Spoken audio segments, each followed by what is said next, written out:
अस्सलाम वालेकुम। क्या हाल है? उम्मीद करता हूँ सब खैरियत से होंगे। जैसा कि आपसे प्रॉमिस किया था, बिज़नेस के हवाले से, सर्जिकल इंस्ट्रूमेंट के हवाले से मैं आपको बताऊंगा। एक मैंने वीडियो छोटी सी बनाई है, वो जो कैटेगराइज़ किया है मैंने। अभी मैं इसलिए नहीं बना रहा, जैसा कि मैंने आपको पहले भी बताया था, कि मेरी लोकल सिटी की व्यूअरशिप आ जाए, फिर इंशाल्लाह शुरू करेंगे ताकि सब लोग ज्वाइन कर सकें। और जो ख़ास तौर पे इस बिज़नेस से रिलेटेड हैं वो मुझे अपने कमेंट्स दें, मुझसे क्वेश्चंस करें, तो मुझे भी व्लॉग करने का मज़ा आएगा, आंसर करने का पता चलेगा मुझे कि कोई देख रहा है, मैं आंसर करूं। और अब फ़िलहाल मैंने ये वीडियो इसलिए बना रहा हूँ कि आजकल मार्केट में बहुत ज़्यादा वैक्यूम पैदा होने वाला है यूरोप की, ख़ास तौर पे जो यूरोप में काम कर रहे हैं और जिनके पास अब एमडीआर नहीं है। क्योंकि मई के तीसरे हफ्ते से एमडीआर फुल अप्लाई हो जाएगा। जो वो यूडामेड का है, यूडीआई कोड्स के बगैर कोई शिपमेंट नहीं जाएगी। उसके लिए आपको प्रॉपर ट्रेनिंग भी लेनी पड़ती है, सारा कुछ करना पड़ता है, और एक्सपेंसिव से ज़्यादा वो कॉम्प्लिकेटेड है, डॉक्यूमेंटेड है हर चीज़ उसमें। तो उस हवाले से मैं वीडियो बनाना चाह रहा था कि लोगों को जो काम कर रहे हैं यूरोप के अलावा, या यूरोप से भी कर रहे हैं काम, अब पूरी दुनिया में मंडियाँ खुलेंगी। क्योंकि पहले जो कंपनीज़ जो मुल्क यूरोप के थ्रू माल ले रहे थे, जो ब्रांड थे बड़े यूरोप के ज़रिए वो पूरी दुनिया में हमसे ख़रीद के रीसेल कर रहे थे। तो अब वो वैक्यूम जो है वो बढ़ेगा। अब आपके लिए जो छोटी मंडियां हैं वो डायरेक्ट खुलेंगी, क्योंकि बड़े ब्रांड्स में से बहुत बड़े बड़े ब्रांड ने तो कर लिया, लेकिन छोटी कंपनियां जो रीसेल करती थी उनका तकरीबन काम बंद है, क्योंकि वो एक्सपेंसिव है और टू मच डॉक्यूमेंटेशन है, तो वो अफोर्ड नहीं हो सकता। तो उस हवाले से मेरे पास रिपोर्ट्स हैं, पिछले 4-5 साल का कस्टम डाटा का रिकॉर्ड होता है मुझे अपने एचएस कोड से मुतलका। तो मैं स्टडी कर रहा था, अभी भी मेरे सामने खुला हुआ है। तो उसमें कुछ फिगर्स हैं कि अप्रैल 2019 में बिज़नेस क्या था, यानी हर मंथ का मेरे पास डाटा है क्या था। फिर उसके बाद 2020 में क्या हुआ है, जब बहुत ज़्यादा शोर पड़ा था एमडीआर का कि अब यूडामेड और ये यूडीआई कोड्स अप्लाई कर दिए जाएंगे। तो उसके बाद 2021 में और स्टेटस था, अब 2022 में और स्टेटस है। इटली और 2-4 और कंट्रीज़ हैं यूरोप के जिन्होंने तो बहुत ज़्यादा सख्ती कर दी है, लेकिन कुछ कंट्रीज़ में माल जा रहा है, लेकिन वो अभी सिर्फ रेफरेंस दे रहे हैं लोग। हमारे पास, हमने भी लिया एमडीआर, सारा कुछ किया है, तो रेफरेंस नंबर दे रहे हैं, लेकिन प्रॉपर जो डॉक्यूमेंटेशन है वो 3rd वीक ऑफ मई से फुल अप्लाई हो जाएगा यूरोप में। तो मैं अब ये कहना चाहूँगा अपने भाइयों से जो सर्जिकल इंस्ट्रूमेंट का बिज़नेस करते हैं, यूरोप को अब छोड़ के दूसरी मंडियों की तरफ फोकस करें। क्योंकि अब जो माल यूरोप के थ्रू जाता था, साउथ अफ्रीका जाता था, लैटिन अमेरिका जाता था, साउथ ईस्ट एशिया में जाता था, या डिफरेंट कंपनीज़, जो लोग स्टडी करते हैं इस सर्जिकल इंस्ट्रूमेंट्स के बिज़नेस को, उन्होंने देखा होगा कि छोटे कंट्रीज़ में अमेरिकन कंपनीज़, यूरोपियन कंपनीज़, उनके ब्रांड हैं, उनके होलसेल डीलर हैं, काफ़ी कुछ है। तो अब मैं ये तो नहीं कहूँगा कि यूरोप से बिल्कुल माल सेल होना बंद हो जाएगा छोटे कंट्रीज़ में, लेकिन बहुत ज़्यादा फ़र्क पड़ेगा। थोड़ा फ़र्क नहीं, बहुत ज़्यादा पड़ेगा। उसका एडवांटेज हमें सियालकोट को, पाकिस्तान को लेना चाहिए। वैसे तो स्टेट पॉलिसी आनी चाहिए, कोई इस तरह की पॉलिसी बनाएं कि जिससे छोटे कारोबारी लोगों को, जो मैन्युफैक्चरर हैं या एक्सपोर्टर हैं, उनको फ़ायदा हो। लेकिन वो हमारी गवर्नमेंट के अपने मसले मसाइल नहीं ख़त्म होते, हमारी एसोसिएशन के अपने मसले मसाइल ख़त्म नहीं होते, तो वो हमारा क्या सोचेंगे। वैसे तो ये काम सियालकोट जो सर्जिकल की मैन्युफैक्चरिंग एसोसिएशन है उसका था, ये बताती है एमडीआर पे कुछ सेशन वगैरह करती है, हमें तो कोई ईमेल नहीं मिली, और लोगों को बताती कि अब यूरोप की मंडी का काम, जो इनडायरेक्ट हम माल ख़रीद रहे थे पाकिस्तान से, कोई साउथ अफ्रीका की कंपनी जो यूरोप से ले रही थी और यूरोप हमसे बनवा रहा था, या साउथ ईस्ट एशिया की कंपनीज थी, जैसे थाईलैंड है, जैसे मलेशिया है, उन कंट्रीज़ में बहुत ज़्यादा यूरोपियन माल बिकते हैं। वियतनाम है, कम्बोडिया है, और बहुत सारे कंट्रीज़ हैं।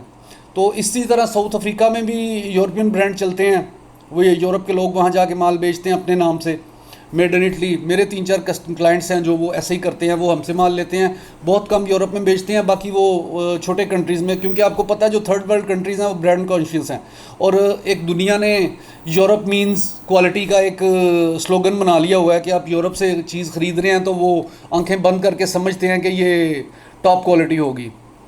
तो अब इस टाइम पे बहुत ज़्यादा वैक्यूम है पूरी दुनिया में कि जो नीड्स हैं वो पूरी नहीं हो रही, तो आप मार्केटें ढूंढें। दूसरा, ऊपर से हमारी मार्केट में क्राइसिस आया हुआ है, आपको पता होगा। जिस तरह पहले बिज़नेस हुआ करता था, लाखों में पीस, हम भी लाखों में बनाते थे, मंथली एक्सपोर्ट करते थे, लेकिन अब मार्केट में कुछ यूरोप में स्लम्प आया हुआ है, कुछ हमारी लोकल मार्केट की प्रॉब्लम्स हैं।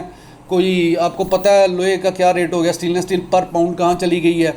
फिर उसके अलावा बीच में जितने स्टेप्स हैं, क्योंकि ये सबसे ज़्यादा मुश्किल काम है, बहुत ज़्यादा स्टेप्स हैं। आप जो लोग जानते हैं उन्हें पता है, स्टील से लेके, जहाँ से पिघलने से लेके, कातर से लेके और पीस फुल तैयार होने तक कितने प्रोसेसेस हैं। तो सबसे पहले तो आपको प्रोसेस सीखने पड़ेंगे। अब मैं ये थोड़ी सी लाइन चेंज कर रहा हूँ जो बिज़नेस के हवाले से, कि किसने करना है, कैसे करना है, क्यों करना है। सबसे पहले तो आप स्टेप सीखें, क्योंकि जब तक आपको प्रोसेस का नहीं ना पता होगा तो आप क्लाइंट को सेटिस्फाई नहीं कर सकते, आप उसके क्वेश्चन के आंसर नहीं दे सकते। कोई टेक्निकल क्वेश्चन ही पूछ ले, जब आपको पता होगा पीछे 35 या 30, 35, 40 प्रोसेस पीछे हैं, किस प्रोसेस पे मैं क्या कर सकता हूँ, क्या नहीं कर सकता, तो आप फ़ौरन आंसर दे सकते हैं। अगर आपको पता होगा तो आप कहेंगे अच्छा मैं आपको आंसर करूंगा, तो वो फिर वहाँ आपकी जो बैड इमेज है ना वो चला जाता है। उसको पता होता है कि वो ये मैन्युफैक्चर नहीं है। वो हमसे बहुत ज़्यादा तेज़ हैं, जो बिज़नेस प्रॉपर कर रहे हैं, जो कंपनीज़ हैं, उनको हमसे ज़्यादा पता है। क्योंकि मेरा ये एक्सपीरियंस है, मेरा क्लाइंट है, जब उसके साथ मेरी हुई डीलिंग शुरू, तो आपको बताऊं, उसको मुझसे, हालांकि मैं सियालकोट में था, लेकिन एक मैं, ज़ाहिर है मेरी फैमिली में कोई बिज़नेस नहीं करता था, सर्जिकल इंस्ट्रूमेंट्स का नहीं करता था, बड़े भाई ने शुरू किया था, तो उस वक्त इकट्ठे ही थे हम। तो मुझे आंसर नहीं आए थे, तो मैंने उसे कहा अच्छा मैं बताता हूँ। तो वो बेशक पाकिस्तान में मौजूद था, उसे मैंने डील कर लिया, लेकिन मेरा एक नेगेटिव इम्पैक्ट गया। लेकिन एट द एंड जिस दिन वो पाकिस्तान से जाने लगा तो उसने मुझे कहा कि मुझे पता है तुम्हें, ये मैं आपको 21 साल पुरानी बात बता रहा हूँ, मुझे पता है तुम्हें बिज़नेस का नहीं पता, तुम्हारा जो बड़ा भाई है वो मैन्युफैक्चरर है, उसे हर चीज़ की सेंस है, आप मार्केटिंग के लिए हो। तो अब मैंने आपको बताया, मैंने बहुत कुछ सीखा है। तो आपको ये सीखना होगा, बेशक आप मार्केटिंग कर रहे हैं, लेकिन आपको एट लीस्ट ये पता होना चाहिए कि फ़र्ज़ करें एक सीज़र है, ये एक स्केलर को ले लें आप, स्केलर है, इसके कितने प्रोसेस हैं, ये कितने पीसेस में बनता है, इसमें कौन सी स्टेनलेस स्टील यूज़ हो सकती है, इसकी हाइट कितनी हो सकती है मैक्सिमम, ये कितने मिली के पाइप से उसे सॉलिड उससे बने हैं या पाइप से बने हैं। ये छोटे छोटे क्वेश्चन हैं। आपको कम से कम एक दफ़ा जाके किसी के साथ किसी की भी हेल्प लेके किसी एक आइटम को, सीज़र पकड़ लें, ट्वीज़र पकड़ लें, एक आप मेरा मशवरा माने एक फारसेप पकड़ें, नीडल होल्डर कोई पकड़ लें सादा, एक ट्वीज़र पकड़ लें और एक स्केलर पकड़ लें। आप इनके सारे प्रोसेस जब पूरे देखेंगे, हो सकता है आपको हफ्ता लग जाए सारे प्रोसेस देखने में, A to Z। इसमें कोई प्रोसेस आपने मिस नहीं करना कि कोई बात नहीं है तो मुझे पता है टेम्पर होती है, इसका मुझे पता ही है रगड़ाई है। आपने A to Z प्रोसेस सीखने हैं, सीखने नहीं देखने हैं सिर्फ। मैं आपको सीखने के लिए नहीं कह रहा कि टाइम आप इतना ज़ाया करेंगे, सीखें फिर मैं सीखूंगा फिर मैं करूंगा, ऐसा नहीं है। आपको सिर्फ पता होना चाहिए, और आपको जितना मर्जी को बैठ के ब्रीफ करे, आपको ब्रीफ नहीं को कर सकता जब तक आप अपनी आंखों से नहीं देखेंगे कि मैं किस किस प्रोसेस से गुजर के आया हूँ, आपको समझ नहीं आएगी। तो सबसे पहले जो मेरा मकसद था कि आपको पता होना चाहिए, आपसे मैं कोई क्वेश्चन कर लूँ, आपको पता होना चाहिए कि आपने इसके प्रोसेस कितने हैं। और दूसरा ये है कि मैंने दोस्तों से कंसल्टेशन की कि मैं व्लॉग बना रहा हूँ तो कौन सी लाइन मैं लूँ, उनसे मैंने क्वेश्चन किए। अब इसमें आगे 2-3 फील्ड्स हैं। एक ये है कि आपने अपना माल बेचना है, यानी आपने कॉन्ट्रैक्ट मैन्युफैक्चरिंग नहीं करनी, तो उसके लिए सिनेरियो और है, उसके लिए आपका बजट और है। एक आप होलसेलर ढूंढ रहे हैं, मतलब आपने होलसेल करना है, किसी आप कंपनी को कहते हैं कि भी मैं आपको कॉन्ट्रैक्ट मैन्युफैक्चरिंग करूंगा, आपके लिए माल बनाऊंगा, बाहर एक्सपोर्ट की बात कर रहा हूं, तो उसके लिए मार्केटिंग स्ट्रेटजी और है, तरीकाकार और है। अगर मैं अपने नाम से 2-3 कंट्रीज़ में माल बेचता हूँ तो उसका तरीकाकार और है। जिस मकसद के लिए मैंने स्टार्ट किया था कि मैं आपको गाइड करूंगा, अब उसमें 2-3 चीज़ें आ गई हैं। या तो मैं आपको होलसेल में गाइड करूं, या आपको मैं गाइड करूं ब्रांडिंग में, कि आपने अपने नाम से बेचना है कम बजट में और ज़्यादा पैसा नहीं लगाना, और आपने अपना माल भी बेचना है। तो इसके हवाले से अभी मैं वेट करूंगा जब तक मेरी लोकल सियालकोट की व्यूअरशिप, ख़ास तौर पे जब तक मुझे क्वेश्चंस नहीं आएंगे तो मैं कैसे आगे बढ़ सकता हूं। लेकिन मैं वेट करूंगा अभी 1 हफ़्ता, आपसे प्रॉमिस है, 1 हफ़्ता वेट करके उसके बाद मैं शुरू कर दूंगा।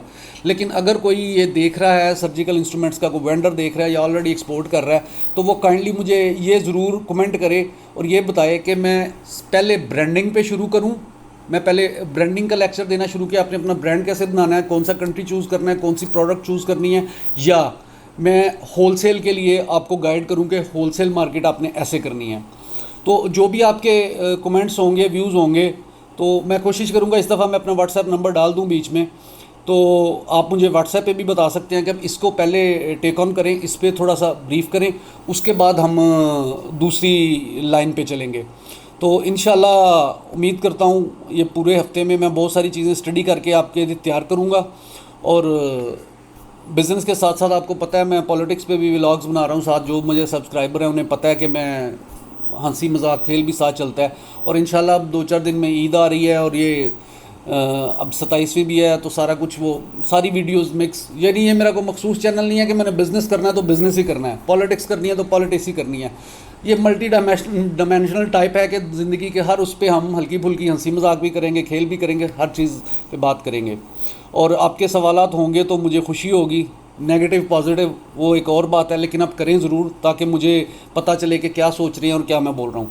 बहुत शुक्रिया, अल्लाह हाफ़िज़।